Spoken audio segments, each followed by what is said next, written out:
Two of music's leading ladies, Queen Latifah and Dolly Parton, team up to save a small Georgia choir. Now don't you bring all that Mariah Christina mess up in here. I don't care about hearing you. I want to hear God through you.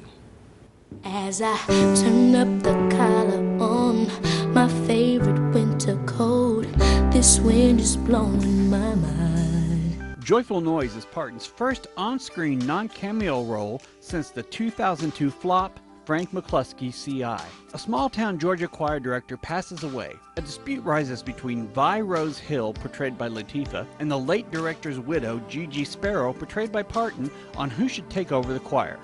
I'd call you stubborn, but that'd be an insult to mules. Hill, who was originally picked, has the approval of the local church pastor and wants to form a traditional gospel-style choir. Meanwhile, Sparrow, a large donor at the same church, wants to take them in a more contemporary direction. But soon that disagreement takes a back burner, as due to budgeting issues, the town is at risk of losing the choir altogether. Next year. It's not going to be next year. It's too expensive, and we always lose.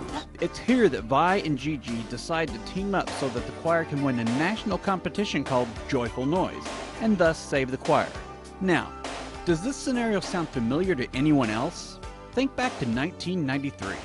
Joyful, joyful Lord, we adore thee. Yes, this is in essence the same story plot that Whoopi Goldberg used 19 years ago.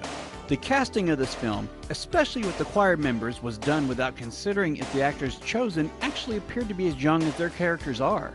Some are obviously not teenagers.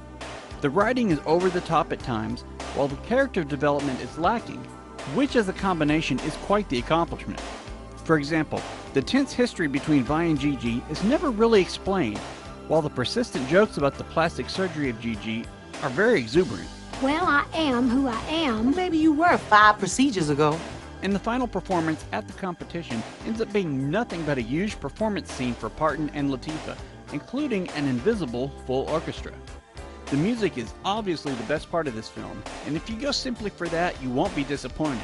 As far as acting, both Parton and Latifah have done much better, so there really isn't much to get joyful about with Joyful Noise. I give it 2.5 out of 5 tickets. Just go and pick up the soundtrack. For Fox Movie Night, I'm Mike Emery.